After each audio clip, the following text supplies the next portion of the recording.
Clay দিয়ে তৈরি করা এই হাঁসটা কত কিউট, তাই না? আজকে আমরা এরকমই একটা কিউট হাঁস তৈরি করব।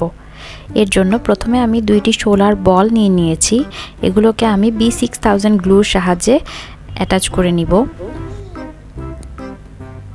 এরপরে একটা ফয়েল পেপারকে খুব ভালোভাবে মুড়ে নিব এবং শোলার উপরে গ্লু লাগিয়ে নিব। এখানে আমি ফেভিকল গ্লুটি ব্যবহার করছি। এরপরে হাত দিয়ে খুব ভালো করে ব্লেন্ড করে দিব। এরপরে যে ফয়েল পেপারটি নিয়ে রেখেছিলাম সেটা দিয়ে এই শোলাগুলোকে খুব ভালোভাবে মুড়ে দিব। এভাবে আস্তে আস্তে চেপে চেপে খুব ভালো করে সেট করে দিতে হবে। ক্লে যাতে কম লাগে সেজন্য আমরা এটার বেসটা তৈরি করে নিচ্ছি। এরপরে হোয়াইট কালারের একটা ক্লেকে এভাবে বেলে নিব। এর উপরে আমরা ফেভিকল গ্লু ভালো করে অ্যাপ্লাই করে দিব এবং হাত দিয়ে খুব ভালো করে ব্লেন্ড করে দিয়ে সেটার উপরে যে সাদা রঙের ক্লেটি আমরা বেলে রেখেছিলাম সেটি বসিয়ে দিব এবং খুব ভালো করে চেপে চেপে সেট করে দিব। এই তো আমাদের বেস তৈরি করা শেষ। এরপরে আমরা একটু রোলিং পিনের সাহায্যে আস্তে আস্তে ফিনিশিং দিয়ে নিব। এবারে আমরা হলুদ রঙের ক্লে 1 টিস্পুন সমপরিমাণ নিয়ে হাঁসের জন্য 2টা পা তৈরি করে নিব। ক্লেগুলোকে এভাবে রাউন্ড করে নিয়ে হালকা প্রেস করে এরকম শেপ দিয়ে নিব। এরপরে এরকম একটা টুলসের সাহায্যে আমরা হাঁসের পায়ের যে আঙ্গুলগুলো থাকে সেরকম একটা শেপ দিয়ে নিব। আমরা কিছুটা কার্টুনে যে ধরনের হাঁসগুলো দেখে থাকি সেটা যেরকম হয় এই টাইপেরই করার চেষ্টা করব। এরপরে সফট প্যাস্টেল কালার নিয়ে সেগুলোকে হাইলাইট করে দিব। আপনাদের কাছে যদি এই কালারটি অ্যাভেলেবেল না থাকে তাহলে এই পার্টটি স্কিপ করতে পারেন। এখানে আমি অরেঞ্জ কালার দিয়ে হাইলাইট করে দিচ্ছিলাম। ফেভিকল গ্লুর সাহায্যে এটাকে আমি এই হাঁসের বডিটার সাথে অ্যাটাচ করে দিব। এরপরে আমাদের হাঁসের মুখ বানানোর পালা। এর জন্য আমি ইয়েলো কালারের একটা ক্লে নিয়ে সেম একই প্রসেসে যেভাবে আমরা পাটা তৈরি করেছিলাম, শুধু এখানে 2টা দাগের জায়গায় 3টা দাগ দিয়ে এরকম করে মুখটা তৈরি করে নিব।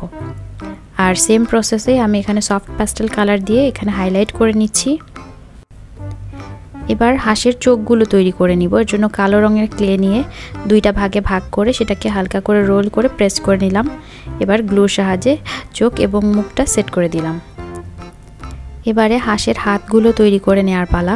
এর জন্য হোয়াইট কালার ক্লে নিয়ে সেম একই প্রসেসে আমি একটু প্রেস করে নিয়ে একটা পাতার মতো শেপ দিয়ে এর হাতের আঙ্গুলের অংশগুলো ডিটেলিং করে দিচ্ছি। আপনাদের কাছে এই টুলস না থাকলে আপনারা সেফটি পিনও ব্যবহার করতে পারেন। এরপরে আমি ফেভিকল গ্লুর সাহায্যে হাঁসের বডির সাথে হাতটাকে অ্যাটাচ করে দিচ্ছি। হাঁসের মাথার উপরে সেট করার জন্য আমি একটা পাতা বানিয়ে নিব। এটা মূলত আমরা পদ্ম ফুলের পাতা টাইপের বানাবো। এজন্য আমি এরকম একটা ঢাকনা নিয়ে এটাকে কেটে নিলাম গোল করে। তারপর একটা স্ক্র্যাপারের সাহায্যে এটাকে তুলে নিচ্ছি। হাত দিয়ে ঠিক করে নিচ্ছি সাইডগুলো এবং ডটিং টুলসের সাহায্যে সাইডের অংশগুলোকেও একটু ডিটেলিং করে দিচ্ছি যাতে একটু বেশি রিয়েলিস্টিক লাগে। আপনাদের কাছে এরকম টুলস না থাকলে হাত দিয়েও করে নিতে পারেন। কাঁচি দিয়ে আমি পাতার এই অংশটা এবার তৈরি করে নিচ্ছি এবং এরকম একটা টুলসের সাহায্যে পাতার যে ভিতরের শিরা উপশিরাগুলো থাকে সেগুলোকেও এঁকে নিচ্ছি। এগুলো প্রেস করার সময় খুব আস্তে আস্তে প্রেস করতে হবে, তা না হলে ক্লেটা কেটে যাবে। খুব আলতো হাতে এই দাগগুলো দিয়ে নিতে হবে এবং ভিতরে ডিটেলিংগুলো সেমভাবেই দিয়ে নিতে হবে। আমি এখানে খুব তাড়াহুড়া করে কাজ করেছি, এই জন্য খুব ভালো করে করতে পারিনি। আপনারা চেষ্টা করবেন আরও ভালো করে ডিটেলিং করে নেওয়ার। এরপর একটা টুথপিকের উপরে ফেভিকল গ্লু লাগিয়ে সেই গ্লু সহ এই টুথপিকটিকে আমরা সবুজ রঙের একটা ক্লে বেলে নিয়ে সেটাকে আমরা সেটার উপরে প্রেস করে দিব এবং সেটাকে একসাথে রোল করব। আমি যেভাবে দেখাচ্ছি আপনারাও ঠিক সেভাবেই করার চেষ্টা করবেন। এটা দিয়ে আমি একটা ডাল তৈরি করে নিলাম, এটার হাতে দিয়ে দিব। বসানোর সময় অবশ্যই গ্লু দিয়েই বসাতে হবে, তা না হলে পরে খুলে যাবে। এরকম একটা টুলসের সাহায্যে এর উপরে আমরা ডিটেলিং করে দিব। এখানেও আপনি চাইলে সেফটি পিন ইউজ করতে পারেন। এরপরে আমরা পাতাটা মাথার সাথে সেট করে দিব। এখানে আমি ফেভিকল গ্লুটি ব্যবহার করে এটাকে সেট করে নিলাম। এবারে আমরা একটা ফুলের কলি তৈরি করে নিব। এর জন্য আমি একটা পিঙ্ক কালারের ক্লে নিয়ে নিয়েছি এবং এটাকে একটা কলির মতো শেপ দিয়ে নিব। ঠিক আমরা টিউলিপ যেভাবে তৈরি করি সেভাবেই তৈরি করলে হয়ে যাবে। এরপর এটাকে আমরা এটার সাথে অ্যাটাচ করে দিব। এই তো কথা বলতে বলতে রেডি হয়ে গেল আমাদের ব্রাশ হোল্ডার। আপনাদের কাছে এটা কেমন লাগলো অবশ্যই কমেন্টে জানাবেন।